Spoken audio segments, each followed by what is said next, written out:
মেহেরপুর গাংনীর গাড়াবাড়িয়া গ্রামে রাতের আধারে ৬ কাঠা জমির মরিচ গাছ কেটে তছরূপ করেছে দুর্বৃত্তরা। খেয়ে না খেয়ে রাত দিন হাড়ভাঙা পরিশ্রম করে সংসারের সাফল্য ফেরাতে মেহেরপুরের গাংনী গাড়াবাড়িয়া হলদেপাড়া গ্রামের সোলেমান আলী চড়াতলা নামক মাঠে মাত্র ৬ কাঠা জমিতে মরিচের চাষ করেন।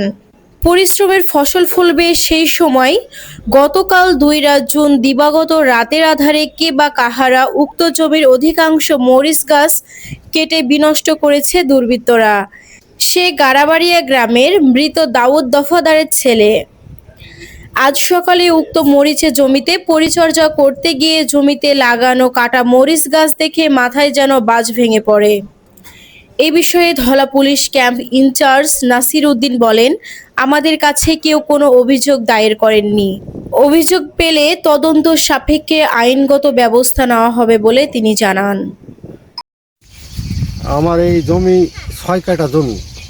এই ৬ কাঠা জমির উপরে এই ঝালটা আমি কাল বিকালবেলা দেখে গেছিলাম, সন্ধ্যাবেলায় ঝালটা সকালবেলায় এসে দেখছি ঝালটা কেটেছে।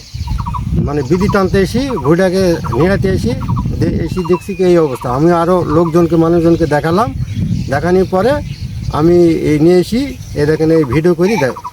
এখন ঘটনা আছে আনুমানিক কত টাকা আপনার ক্ষতি হয়েছে? ওই ১,০০০ হবে। আচ্ছা, আপনার সাথে তো কারো কোনো শত্রুতা আছে?